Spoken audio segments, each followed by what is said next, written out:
Hello everyone, welcome to my mini blog. It's me Monica. তো আজ যাচ্ছিল আয়ানশ্রী স্কুলে নিয়া। ওই 2 দিন হচ্ছে স্কুলে যাইতেছে। এই 2 দিন ভিডিও করতে পারলাম না। এই যে দেখো, স্কুলে যাওয়ার জন্য পুরো রেডি। ও স্কুলে যেতে খুব ভালোবাসে। বেসিক্যালি এটা আঙ্গনবাড়ি স্কুল। এই যে পৌঁছে গেলাম আমরা স্কুলে। আমাদের বাড়ির থেকে বেশি দূর না, সামনেই।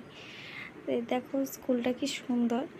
আর ওখানে পৌঁছে ওই পড়তে বসে পড়ছে। বহুত এমনি ঘরে কিন্তু পড়তেই চায় না। আমি পড়তে পড়তে কইলেই ওই রাগ করতে থাকে, পড়বই না, উল্টা উল্টা কথা বলে, কিন্তু পড়তে চায় না। কিন্তু দেখো স্কুলে এসে পড়তে বসে।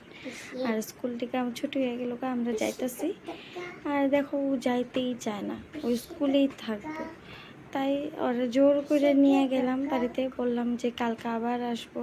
তো তার জন্য গেল। এই যে দেখো আমার ভাগনা বউ সুমা, ও হাসতে হাসতে আমার সাথে একসাথে বাড়িতে যেতেছে, ওর ছেলেও যায়। তো ইতিমধ্যে বাড়িতে চলে এলাম। তাই এখানে রাখছি আজকের মতন।